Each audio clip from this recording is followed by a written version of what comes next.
Hello दोस्तों, आपका हमारे चैनल में स्वागत है। क्या आप घसीटी बेगम के बारे में जानते हो? यदि नहीं तो ये वीडियो आपके लिए है।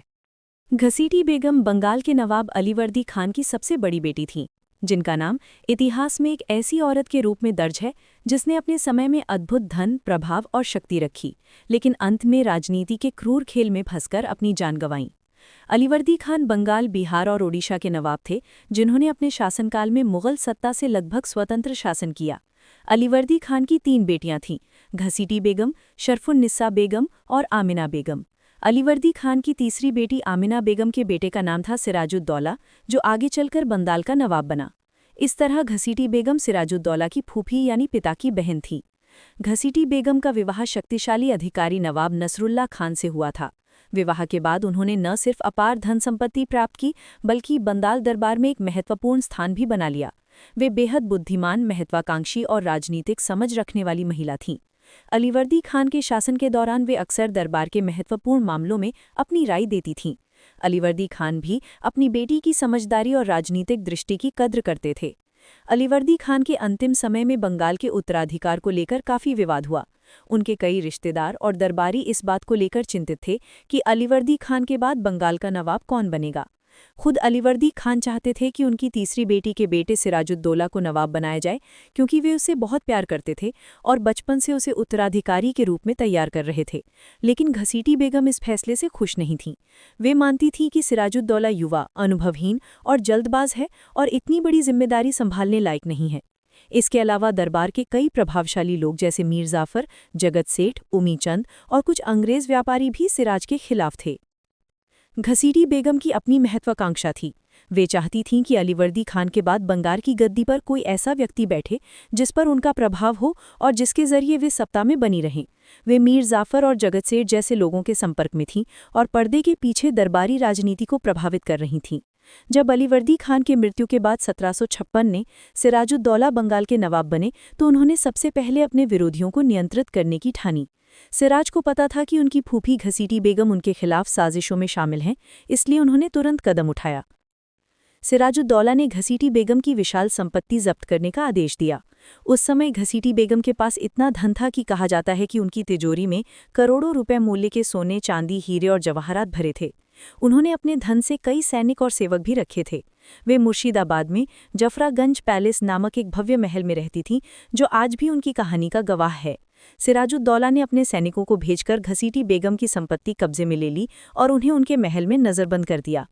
इतिहासकारों के अनुसार सिराजुद्दौला ने ये कदम इसलिए उठाया क्योंकि उन्हें डर था कि उनकी फूफी मीर जाफर और अंग्रेजों से मिलकर उनके खिलाफ साजिश कर सकती हैं। ये डर बेबुनियाद भी नहीं था, क्योंकि घसीटी बेगम वास्तव में अपने प्रभाव का इस्तेमाल सिराज के शासन को कमजोर करने के लिए कर रही थीं। उनके पास धन था, संपर्क थे और दरबारी षड्यंत्रों का अनुभव भी, लेकिन सिराज ने उन्हें ये मौका नहीं दिया।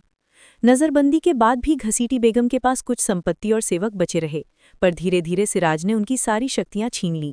कहा जाता है कि सिराज ने मीर जाफर की जगह मीर मदन को सेना का प्रमुख बनाया, जिससे घसीटी बेगम और मीर जाफर के बीच के संबंध और बिगड़ गए। इसी दौरान अंग्रेजों और बंगाल के बीच टकराव भी बढ़ता गया। सिराज ने अंग्रेजों के खिलाफ युद्ध छेड़ा और 1757 में प्लासी का युद्ध हुआ। प्लासी का युद्ध भारतीय इतिहास का एक निर्णायक मोड़ था। इस युद्ध में सिराजुद्दौला की हार हुई और मीर जाफर को नवाब बना दिया गया। ये वही मीर जाफर था जो पहले घसीटी बेगम का समर्थक और साथी था। कहा जाता है कि मीर जाफर अंग्रेजों के साथ मिलकर सिराज को धोखा दिया और उसकी हार सुनिश्चित की। युद्ध के बाद सिराज भाग गया, लेकिन उसे पकड़कर मार दिया गया। सिराज की मृत्यु के बाद मीर जाफर सत्ता में आया, लेकिन अंग्रेजों के कठपुतली बनकर रह गया। सत्ता परिवर्तन के बाद घसीटी बेगम की स्थिति और भी खराब हो गई। मीर जाफर और अंग्रेज दोनों ही उन्हें एक संभावित खतरा मानते थे। मीर जाफर जानता था कि अगर घसीटी बेगम को आज़ादी दी गई तो वे फिर से साजिश रच सकती हैं और उनके शासन को चुनौती दे सकती हैं। इसलिए उन्होंने उन्हें उनके महल में ही कड़ी निगरानी में रखा। कहा जाता है कि बाद में घसीटी बेगम को मुर्शिदाबाद के जफरागंज महल से हटाकर जफरागंज किले में कैद कर दिया गया।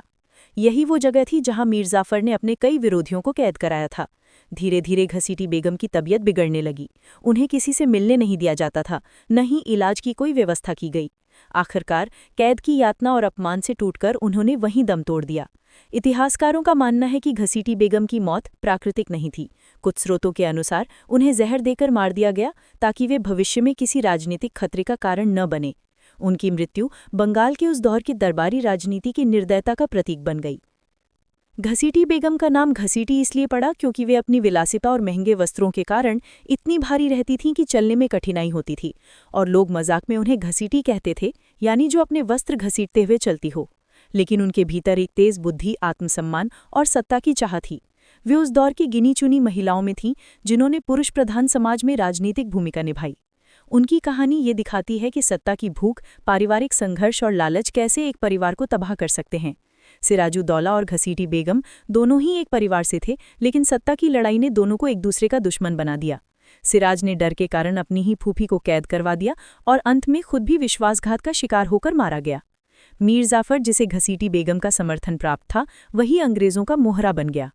इस तरह घसीटी बेगम की कहानी सिर्फ एक महिला की नहीं, बल्कि पूरे बंगाल की उस त्रासदी की कहानी है जिसने भारत में अंग्रेजों के शासन की नींव रखी।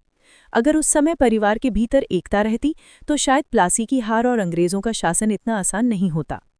घसीटी बेगम का नाम आज भी इतिहास में उस महिला के रूप में याद किया जाता है जो अपने समय की सबसे अमीर, प्रभावशाली और राजनीतिक रूप से जागरूक महिला थी, लेकिन जिसके जीवन का अंत बंदी गृह की अंधेरी दीवारों में हुआ। जफरागंज का मकबरा आज भी खामोशी से उनके दर्द और उस युग की सच्चाई बयान करता है।